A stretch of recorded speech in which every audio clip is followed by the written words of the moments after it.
Alors la Magen David, vous savez que la Magen David, certains historiens disent que c'est pas d'origine juive, et ils ont peut-être raison d'ailleurs, parce qu'il n'y a pas de texte dans la Gemara, ni dans la tradition judaïque pure, qui atteste de l'origine juive de la Magen David. Donc c'est possible. Mais moi je dis que c'est pas un problème dans la mesure où elle a été... D'abord les historiens se trompent. Puisque les historiens disent que la Magen David, elle est apparue dans l'histoire juive au XVIe siècle à Prague, dans l'édifice de la synagogue de Prague, pas loin de l'époque du Maral de Prague. Mais en vérité c'est faux, puisque historiquement, de façon archéologique, on a trouvé des synagogues du IIe siècle, donc 1400 ans avant le XVIe siècle. On a trouvé avec des Magen David sur le devant de la synagogue. Donc ça date d'au moins, et sûrement avant. Donc on peut déjà dire que c'est d'origine juive. Et même si on dit que comme il n'y a pas effectivement, à part le fait que la Bracha écrit Magen David dans l'Haftara, mais la Magen David n'envoie pas forcément au graphisme du Magen David, mais de toute façon, même si l'origine n'est pas 100%, elle n'est pas juive, on pourrait imaginer que ça soit vrai ce qu'ils disent, il n'empêche que le fait, pourquoi on pourrait imaginer que ce qu'ils disent est vrai, dans la mesure où on n'a pas de texte. Si on avait un texte talmudique, midrashique, qui parlerait du graphisme de la Magen David, il n'y aurait pas de question. On sait très bien que dans ce cas-là, l'autorité de la révélation est 10 000 fois plus forte que toute contradiction scientifique qui ne veut rien dire face à la révélation. Mais là, en l'occurrence, il n'y en a pas. Donc on peut effectivement être ouvert à une démarche scientifique. Mais d'abord, comme je vous l'ai dit, l'archéologie donne plutôt, d'après moi, puisqu'on trouve cet insigne au IIe siècle, donc ça veut dire que c'est très ancien, donc c'est pourquoi ça ne serait pas d'origine juive. Et même si ce n'est pas d'origine juive, c'est évident que le fait que le Ham Israël, donc que les grands d'Israël, que les Gdolé Israël, on sait que les Gdolé Israël, je fais une parenthèse très importante, les Gdolé Israël sont la tête du peuple d'Israël à chaque génération. Et dans chaque génération, il y a des Gdolé Israël qui sont la lumière, l'âme, le regard du peuple juif. Et quand des personnes parlent contre les Gdolé Israël ou contre les Gdolé Israël, c'est une trahison fondamentale, pas simplement par rapport à eux, par rapport à Dieu lui-même. Donc, si les Gdolé Israël ont laissé un signe pour les générations, c'est que oui, elle a une origine juive. Ou bien, en tous les cas, elle veut dire quelque chose par rapport au judaïsme, par rapport à la Torah. Et donc, on a une Magen David qui, quand on la regarde bien, elle est composée de 6 branches, parce que c'est 2 triangles inversés. Il y a un triangle, un premier triangle, et un deuxième triangle, pardon, il y a un premier triangle ici, et il y a un deuxième triangle qui fait comme ça, on est bien d'accord, hein? C'est 2 triangles, un triangle à l'endroit et un triangle à l'envers. C'est ça une Magen David. Or, quand on regarde un peu les textes, surtout kabbalistiques, cette Magen David renvoie à 7 dimensions du temps. 7 dimensions du temps. Il y a dans cette Magen David, on vous dirait qu'il n'y en a que 6. Oui, mais il y a le rond ici, le rond à l'intérieur, qui est le blanc. On n'en parlera pas, c'est le temps divin. Il y a le temps ultime, qui est le temps de Dieu. Dieu n'est pas soumis au temps. Mais Dieu crée un temps qui lui est propre, dont aucun homme ne peut accéder, si ce n'est peut-être Moïse, Moshe Rabbeinu. L'éternité absolue divine. Et il y a 6 autres temps. Alors il y a la première temps, on va reprendre depuis le début, qui est la barre du bas. La barre du bas. C'est la première barre du bas du premier triangle, c'est celle-là. C'est le temps de ce qu'on appelle, chaque appellation, chaque temps un vocable, un nom qui lui correspond. Ça s'appelle le temps du Ma'alach. Ma'alach, ça veut dire le processus.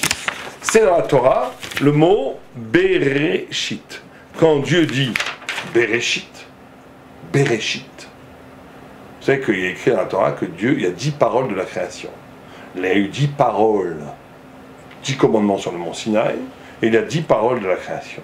Les 10 paroles de la création sont la base divine qui crée non seulement la science, mais qui crée en vérité tout le socle intelligible de l'être.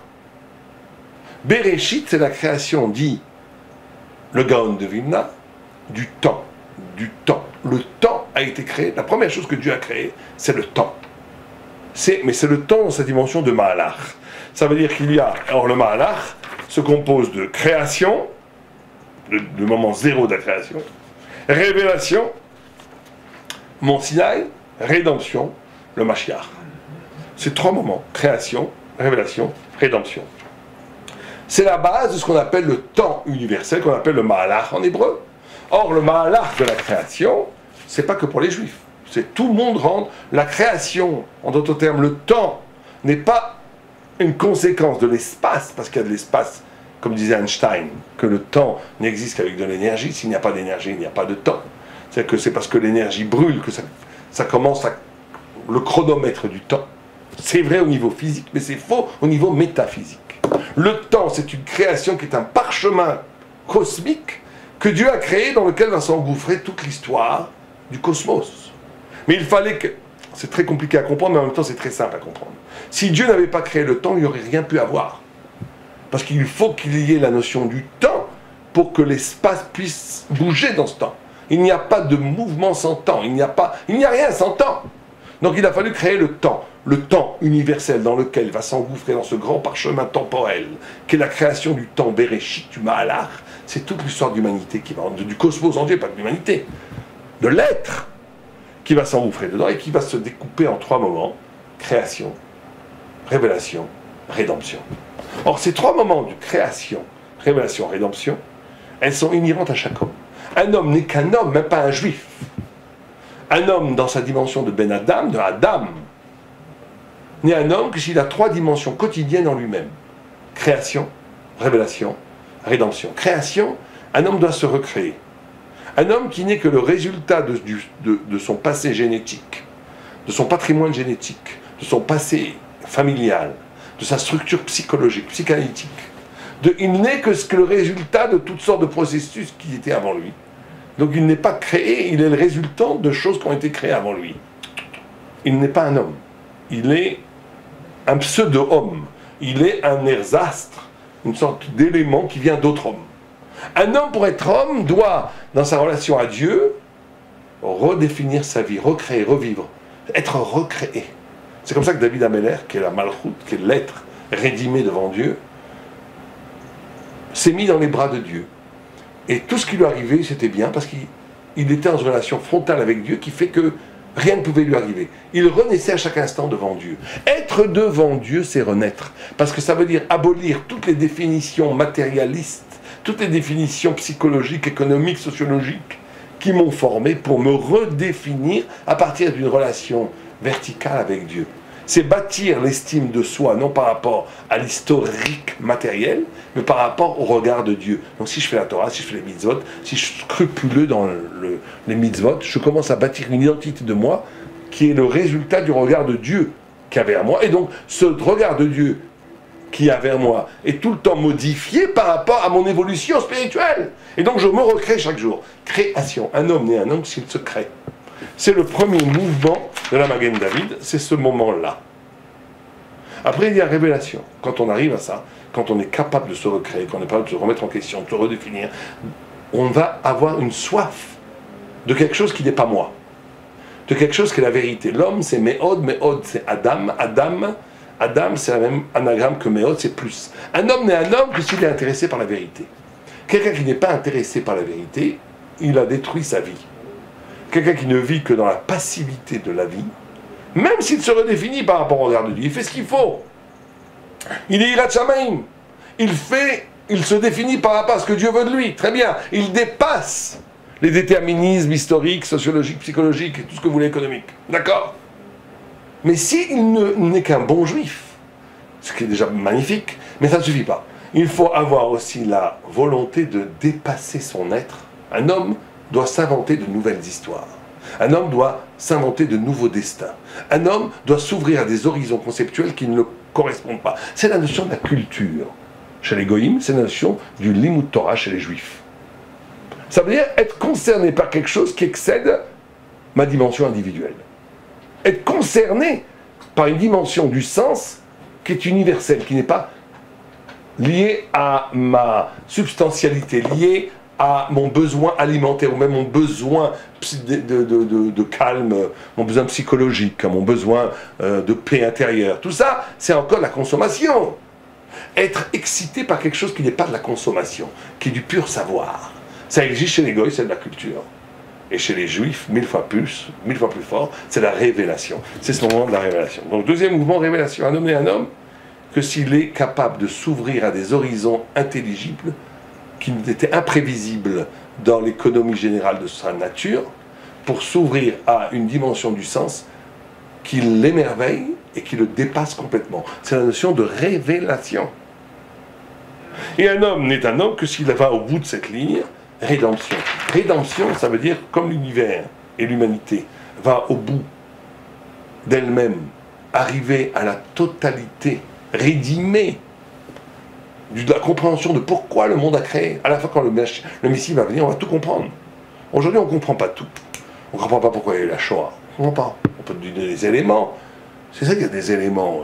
Il y a des éléments, mais c'est toujours impudique de justifier la mort de 2 millions d'enfants, la mort de centaines de milliers de tzadikim en disant c'est parce que c'est vrai que les Juifs en Allemagne, par exemple, se sont assimilés de façon terrible.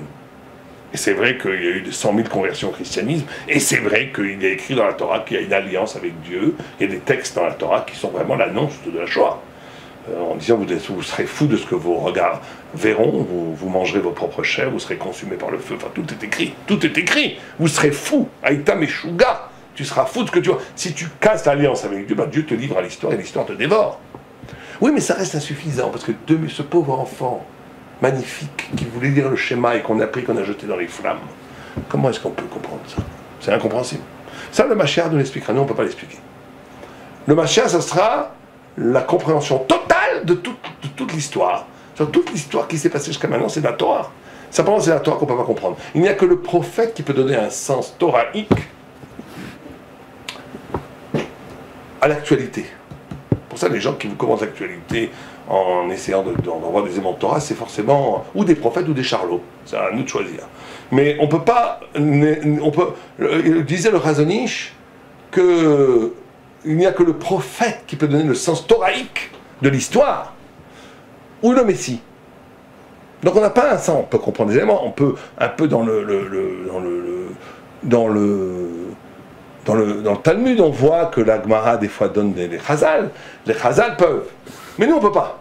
On peut simplement appliquer des lois, Mida, Keneged Mida, oui, il y a des lois, mesure contre mesure, il y a des lois, mais on ne peut pas vraiment donner le sens profond des choses qui se passent, ça sera le Mashiach qui le fera. Mais un homme doit, à son niveau individuel, donner un sens à sa vie totale.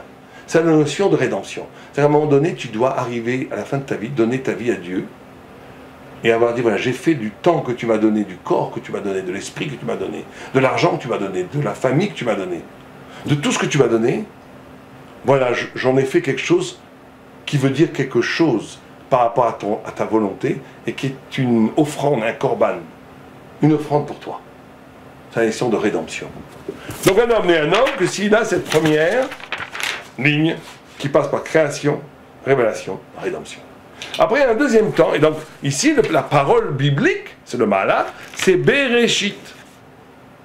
Il y a un deuxième temps qui va de haut en bas, qui est celui-là, cette barre-là, qui est le temps de Anochi, qui lui s'appelle Zman, pour le coup, Zman, le temps en hébreu, qui est le temps des Juifs, pas universel. De la même façon que Bereshit, c'est que la Gemara a dit qu'il y a eu 10 paroles de la création. Or, quand on les compte, il n'y a que 9 Vayomer, il n'y en a pas 10 Vayomer. Oui, mais parce que la première parole, il n'y avait personne à qui parler. Donc Dieu ne dit pas Vayomer, il dit Bereshit. Il crée la possibilité du Halal. Il crée un espace dans lequel, après Vayomer, Vayor, Dieu après va parler dans cet espace et dit qu'il y ait lumière. Mais avant qu'il y ait autre chose que Dieu, on va dire Vayomer. Parce qu'on parle vers quelque chose. Il n'y avait rien. Il n'y a que lui. Donc Bereshit, c'est la création d'un espace dans lequel après, dans cet espace, il va dire les 9 autres paroles. Et la Gemara dit que Bereshit est la première parole. C'est pareil si on fait attention, les 10 commandements. Les 10 commandements, il y a 10 commandements, mais en réalité, il y a 9 commandements. Le premier commandement, c'est Lo yelecha Elohim acherim al panai. Le premier commandement, c'est pas un commandement. Anochi Hachem, je suis Dieu qui t'a sorti d'Égypte, c'est tout. C'est une ouvda. C'est la création d'une... Ah, regardez ce que c'est extraordinaire. C'est Anochi Hachem. Certains disent que de là, on apprend la mitzvah de Emouna. D'accord, c'est un drache, mais dans le pshat pachouk du pasouk, il n'y a pas d'injonction. Dieu ne nous ordonne rien du tout. C'est vrai que la Emouna va venir de là. Mais c'est Anochi, Dieu dit simplement, je suis ton Dieu qui t'est sorti d'Égypte. C'est qu'il crée une histoire qui commence par la sortie d'Égypte, qui est une histoire qui n'appartient qu'au peuple juif. C'est la notion du Zman. Et qui est donc là il y a Mahalach avec Bereshit, Là, il y a Zman avec Anochi. Dieu dit Anochi, je suis. C'est un temps qui est propre aux Juifs, ça, qui permet aux Juifs d'échapper à l'assimilation du grand temps du Mahalach. En d'autres termes, si le peuple juif n'était que là, que dans le Mahalach, on serait mort depuis longtemps. Si depuis 3500 ans, le peuple juif résiste à l'assimilation historique, alors que des centaines de peuples ont vécu le même schéma socio-historique et ont été assimilés, c'est pas qu'on est Superman, on n'est pas plus fort que les autres peuples. C'est parce qu'on a ce temps-là. De la même façon que quand les Égyptiens rentrent dans... on a un espace qui s'appelle l'ouverture de la mer Rouge, qui est un espace protégé dans lequel le peuple juif peut vivre. Quand les Égyptiens rentrent dedans, ça se referme, ils sont tous noyés, c'est un espace pour les Juifs. Et bien il y a un temps pour les Juifs, qui est le temps de Anochi, qui est le Zman. Or Zman en hébreu, ça vient de Azmana, qui veut dire invitation. C'est le temps ici, historique universel, c'est un temps qui est structuré par le passé. Vous voyez, tous les historiens, quand ils cherchent à comprendre la Révolution française, ils donnent des raisons dans le passé pourquoi il y a la Révolution française, toujours comme ça. C'est un processus archéologique. C'est le passé qui forme le présent. Quand on est dans le passé qui forme le présent, les civilisations sont mortelles. Les civilisations sont mortelles, parce qu'elles ont une raison pour laquelle elles existent. Ces raisons, quand elles s'effritent, quand elles s'amoindrissent, quand elles disparaissent, et bien la conséquence est que la conséquence s'effrite, s'amoindrit, disparaît. Si on avait été dans l'Empire romain, personne n'aurait pu imaginer que l'Empire romain va disparaître, parce que les raisons qui l'ont formé étaient très fortes. Mais une fois que les raisons qui l'ont formé étaient très fortes ont disparu, ben il disparaît. Le peuple juif, il n'est pas dans le passé. Il est dans le futur. Zman, c'est invitation. Invitation à quoi? C'est que si le centre de gravité du temps universel, c'est le passé, le centre de gravité du temps juif qui s'appelle Zman, c'est le futur. Le futur agit prodigieusement déjà au présent. Comment? C'est l'invitation au Mashiach, l'invitation à sortir de l'être, l'invitation d'une révélation à venir qui modifie déjà le présent. C'est une façon de vivre où mon présent n'est pas le résultat du passé. Mon présent est modifié par une attente vers une tension, vers quelque chose qui va advenir. Et donc ça nous rend immortels. Parce que tant qu'on est... Ça nous rend immortels parce que tant qu'on n'est pas advenu le Mashiach, on sera toujours là, puisque notre identité est liée à cette attente du Mashiach. L'année prochaine à Jérusalem, c'est l'emblème du peuple d'Israël. Tout le monde connaît ce midrash extraordinaire, où on avait à l'époque Abraham et Nimrod. Nimrod avait décidé de combattre Dieu. Et il avait dit, on va piéger Dieu à son propre jeu. Comment? Dieu, tant qu'il y a des gentils et des méchants, c'est pas bon. Pourquoi? Parce qu'il frappe les méchants, il récompense les gentils. Mais si on est tous méchants, on va tous s'unir pour être contre Dieu, tous. Et bien on va gagner Dieu. Il nous a créé libre, il sera bien obligé d'accepter une figure de l'humanité qui est contre lui. Et à l'époque déjà, le problème c'était les Juifs. On a dit oui, il y a un problème, c'est Abraham. Abraham est derrière le fleuve, c'est de là que vient le mot hébreu, Ever Hadar, au-delà du fleuve, avec son âne, son bâton, seul, stérile, sans enfant. Lui, il ne rentre pas dans la combine. Nimrod, il regarde avec ses jumelles, il dit Predazo Enatit, cette mule n'a pas de futur, il est stérile, il est seul, il ne vaut rien. Il ne peut pas faire le poids contre toute l'humanité. Or, 3500 ans plus tard, que reste-t-il de Nimrod? Rien. Même pas une ruine. Que ce que nous, on veut bien dire de lui, nous les enfants d'Abraham. Et que reste-t-il d'Abraham? Toute l'humanité, c'est le socle de l'humanité, c'est nous, les Juifs, c'est le christianisme, c'est l'islam, c'est le brahmanisme, c'est tout. Tout vient d'Abraham. Mais si nous, on avait été à l'époque, sur qui on aurait misé? Sur Nimrod, qui avait derrière lui l'ONU, l'armée, la puissance, tout. Ou Abraham, le miskin, avec son petit âne seul derrière le fleuve. Sur qui on aurait misé? Si on avait 100 000 euros, sur qui on aurait misé? On aurait misé tous sur Nimrod. Pourquoi est-ce qu'on est aveuglé par la puissance de l'évidence du moment? Mais elle est mortelle. Alors qu'Abraham, il y a deux sortes d'universel. Il y a un universel en extension, qui se nourrit de la puissance du présent, qui a sa cause dans le passé, qui à un moment donné meurt. L'armée, Internet, la presse, les médias, la politique, la démocratie. Tout ça, ça a l'air indestructible, mais c'est un château de cartes qui peut s'écrouler, qui s'écroule actuellement. Abraham, il a ce qu'on appelle l'universel en intensité, pas en extension. En intensité, c'est-à-dire qu'il est capable de donner le sens de chaque chose vers où elles vont. C'est le Zman. C'est ça le temps du Zman. Le temps du Zman, c'est la vérité des choses vers où elles vont. Et ça, c'est indestructible, c'est éternel. Si Abraham et les fils d'Abraham ont traversé l'histoire, alors que tous les autres peuples ont été détruits, toutes les autres civilisations sont mortes, c'est tout simplement parce que la Torah est vraie. Si elle est vraie, elle est éternelle. La Torah est invincible tout simplement parce qu'elle est vraie. Et quand on est lié à la vérité ne meurt pas, parce qu'elle est toujours en devenir de son apparaître futur. C'est le temps du Zman. Donc un juif n'est un juif, non pas un homme n'est un homme. Un juif n'est un juif que s'il vit une vie dont le centre de gravité est le futur, où il essaie de bâtir une existence qui essaie de joindre son élection. Chacun d'entre nous est élu et choisi par Dieu pour une fonction. Chacun doit dire, mais chacun doit définir le pourquoi il a été créé, et chacun doit vivre de telle façon que son présent est allumé prodigieusement par un accueil, par une Havzmana. Est-ce que l'on voit la main de Dieu au loin, très très loin, qui t'invite? Viens mon fils, monte l'échelle de Jacob.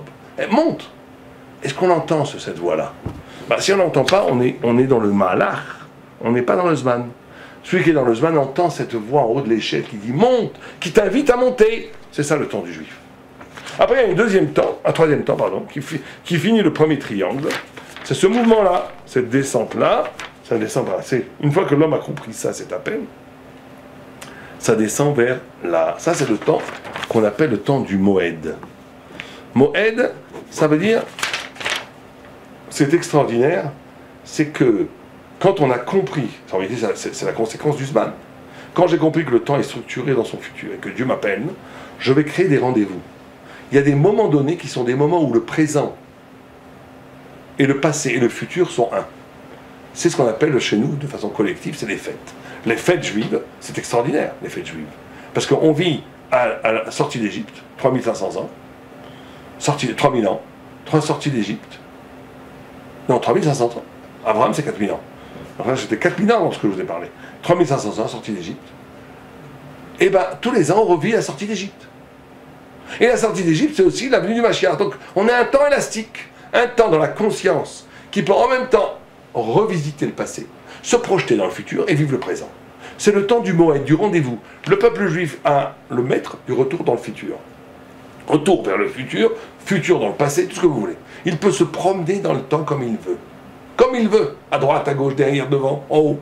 Pourquoi? Parce que comme il a la maîtrise aussi du Mahalach, de la logique rationnelle du monde tel qu'il a, de la grande histoire universelle, mais qu'à l'intérieur de cette logique-là, il a une intervention de Dieu. Le temps du Hanochi, du Zman, Dieu te sauve chaque fois, Dieu intervient, il t'appelle, il t'invite, mais il te sauve aussi de l'assimilation. Ben ça crée une conscience du temps, où le temps d'hier peut être le temps d'aujourd'hui, où je peux réactualiser la sortie d'Égypte. Un grand sadique revit le soir de Pessah la sortie d'Égypte. Il revit à Sukkot, il est sous la Sukkot. À Kippour, il est dans le désert et Dieu lui pardonne tous les péchés du Vaudor. Il est avec Hanouka, il recrée son combat avec la Grèce. À Purim, il recrée cette lutte perpétuelle avec les fascistes et les antisémites qui veulent te détruire, et les Juifs gagneront toujours à la fin.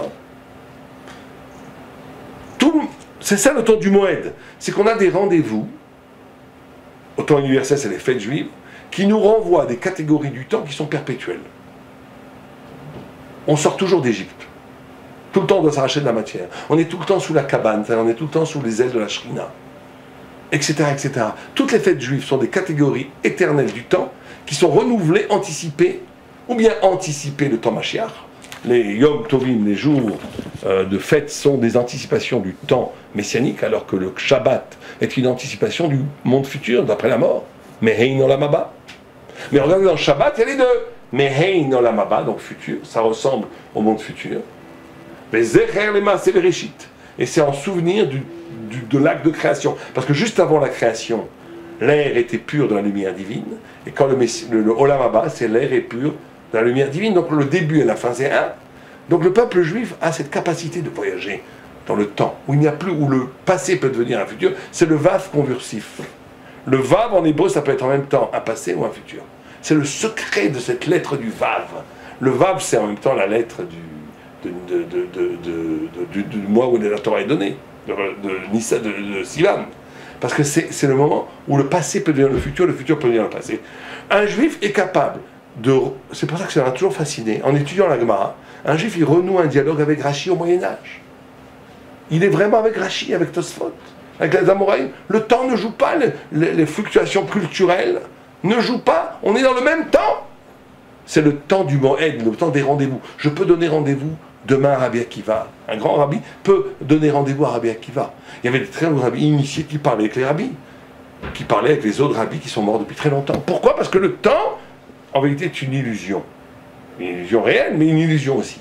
Et on peut traverser cette paroi du temps pour arriver à l'essence des choses. C'est ce qu'on appelle le temps du Moed. Après, on commence le deuxième triangle. Donc il y a la même base. Donc la base était en bas, ça, la base était en haut. Ça, c'est le temps du Netzach. Ça s'appelle Zman Netzach. C'est l'éternité. Alors ça, c'est un temps extraordinaire. C'est très étrange. C'est, en vérité, imaginez, c'est le temps qui ne bouge pas. Imaginez que vous avez ici un graphisme. Imaginez qu'ici, j'aurais toute une... Je n'ai pas le temps de le décider, mais imaginez qu'on a ici tout un paysage. Et que je mette dessus une feuille. Donc on ne voit plus le paysage. Et que je fasse un trou dans cette feuille. Et que je passe le trou devant le paysage. Donc on voit un après l'autre. Ça rentre dans un temps. Ça, c'est le temps du Mahalach. Mais en haut, si j'enlève tout, tout était déjà là. Ça, c'est le temps d'éternité. Le temps d'éternité, c'est que tout ce qui nous paraît ici, obéir à des processus, renvoie à quelque chose en haut d'éternel. Ici, dans ce monde d'ici, on a l'impression que ce qui est réel, c'est la table, c'est le corps, c'est la montre. Je sais pas, c'est la matière. C'est ça qui est réel. Et ce qui est un peu abstrait, c'est les mitzvot, les avérotes. Or, quand on meurt, ce qu'il se passe, c'est exactement le contraire. Quand on meurt, c'est que toute la réalité devient éphémère, comme de la fumée. C'est ça la mort. C'est que toute la réalité devient de la fumée. Et il ne reste de façon évidente, massive, que nos actions, que nos mitzvot et nos avérotes qui sont notre habitacle éternel. Ça, c'est le temps du Netzach. Le temps du Netzach, la barre du haut, c'est la barre d'un temps qui ne marche pas comme en bas. En bas ne fait qu'essayer de révéler ce qui est éternel, ce qui a toujours été là. Mais on prend conscience de cette éternité de la vérité qu'après la mort. Parce que nous, on est aveuglés par le temps du Mahalach, le temps qui avance. Mais en vérité, ce temps qui avance ne fait que couvrir et découvrir, couvrir, cacher et dévoiler ce qui en soi existe. Et l'étude de la Torah te fait comprendre l'éternité. L'étude de la Torah te fait comprendre à l'intérieur des mouvements du monde d'ici-bas, on peut voir l'éclat de l'éternité. On peut voir à un moment donné l'éclat de l'éternité. Ça, c'est le temps du Netzach. Un homme n'est un homme que s'il est capable à un moment donné d'avoir dans sa conscience une dimension dans sa vie qui aura sens dans 1000 ans. Il faut se poser cette question très simple. Est-ce que ce que je fais aujourd'hui aura sens dans 1 an? Bon, la plupart des choses qu'on fait n'auront aucun sens dans 1 an. Déjà, c'est grave, mais c'est pas assez suffisant. Est-ce que ce que je fais aujourd'hui aura sens dans 100 ans? Est-ce que ce que je fais aujourd'hui aura sens dans 1000 ans? Ça, c'est ce temps-là. C'est le temps du Netzach. Ça veut dire, à un moment donné, il faut se poser la question, est-ce que j'investis mon temps, mon énergie, mes choses, que pour des choses qui n'auront aucun sens dans 2-3 jours? Alors, au mieux, n'auront aucun sens après ma mort. Quand je passe 99,9% de mon temps à accumuler des richesses, ça ne veut rien dire. Parce qu'après la mort, ces richesses ne veulent rien dire. Les seules choses qui auront du sens dans 1000 ans, c'est la Torah et les mitzvot. Donc un homme doit se poser cette question-là, est-ce que ma préoccupation de l'éternité habite ma conscience? Ou pas? Est-ce que le temps du Netzach a un sens pour moi? Oui, je sais que ça existe et tout, mais quand même, ce qui me préoccupe tous les jours, c'est quand même comment je vais demain réparer ma voiture, aller voir le match, comment je vais faire de l'argent, comment je vais m'amuser avec mes amis, ou même des choses même mieux, comment je vais faire avec ma femme, mes enfants. Mais tout ça n'a pas de sens dans 1000 ans. Il faut se poser la question, est-ce que j'ai une vie qui est liée au Netzach? C'est-à-dire une vie où l'éternité est déjà active dans mon existence maintenant. C'est le temps du Netzach. Après, avant-dernière barre, c'est celle-là. C'est ce qu'on appelle le et. Et, c'est un instant.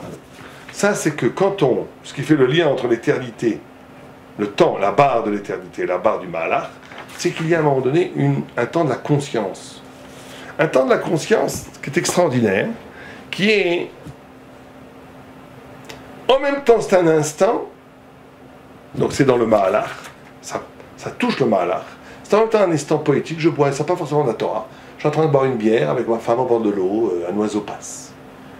C'est un instant qui va disparaître, c'est Mahalach. Mais cet instant me renvoie à une compréhension de moi, de mon rapport à ma femme, de mon rapport à la vie, qui est éternel, qui donne sens à toute mon existence. Ça, c'est le signe de quelqu'un qui est spirituel, quand il vit des moments qui s'appellent des et. Et, c'est une partie de Atid. Atid, c'est le futur. C'est en même temps un moment, et c'est en même temps éternel. C'est en même temps un moment qui s'inscrit dans le Mahalach, et c'est en même temps une dimension de Netzach. C'est la fusion des deux. C'est un temps de la conscience. Ça veut dire, à un moment donné, ma conscience individuelle, elle n'est pas structurée par le temps social, le temps du travail, le temps de la famille, le temps des enfants. Elle est avec elle-même. Et avec elle-même, j'arrive à une connexion entre l'éternité et l'instant, qui est le temps de la conscience, le temps de la neshama, le temps intérieur. Le temps intérieur donne à vivre la découverte d'un instant qui est en même temps un instant, et en même temps le secret de l'éternité elle-même. Ça, c'est le temps du tzaddik. C'est le temps du tzaddik où il y a le lien entre, où tout ne fait plus qu'un. Par exemple, quand on sort un livre de Torah, c'est en même temps un instant dans ma vie, qui sera oublié, enfin, qui sera déjà relégué dans le passé dans d'ici 3-4 mois, mais c'est en même temps le pourquoi j'ai été créé. C'est toute la raison pour laquelle j'ai été créé, c'est ce moment-là. Quand on marie ses enfants, on a l'impression que tout le sens de mon existence, c'est ce moment-là. Ce moment-là, ça résume toute ma vie. Et c'est en même temps un instant magnifique. Et c'est en même temps, ça résume toute ma vie. Alors ce qui peut arriver pour nous, dans les mariages, dans les grands moments de la vie, le tzaddik, il le vit à chaque instant. C'est en même temps un instant, et c'est en même temps le reflet de l'éternité. C'est le et du atid. Et après, il y a la dernière branche, qui est la branche qu'on appelle du temps total. C'est ce qui unit tous les autres, qui fait le lien avec toutes les autres. On n'a pas le temps d'expliquer pourquoi ici. Elle fait un lien avec les 6 branches. C'est ce qu'on appelle le secret du temps en lui-même, qui n'est pas lié à la conscience. C'est que le temps, vous avez ces 6, elle renvoie aussi à 6 autres temps dans la branche ici. Il y a le temps du jour, il y a le temps de la semaine, il y a le temps du mois, il y a le temps de l'année. Et au-delà de ces 4 temps-là, il y a à l'intérieur du jour, de la semaine, de l'année, du mois, des temps qui sont les temps de ma vie singulière et les temps de le peuple dans lequel j'habite. Mais on va aller vite, on va pas essayer de trop s'éterniser. Le temps du jour, c'est un temps qui renvoie au temps du Mahalach. Le matin, je nais. À Minra, je dois restituer tout ce que j'ai fait de ma journée. Et m'arrive, je dois renaître en Dieu. C'est le temps du jour et de la nuit, de la renaissance, de la mort et de la naissance perpétuelle. Il y a le temps de l'année, qui est le temps qui est aussi dans le Mahalach, qui est le temps en vérité de l'éternel retour des choses. Rien ne change, il y a un cycle. Il y a le temps du mois, qui est le temps du chidouche, la possibilité d'une nouveauté dans l'existence. Et il y a le temps de la semaine, qui elle ne s'inscrit pas dans la nature, qui est le temps du sens.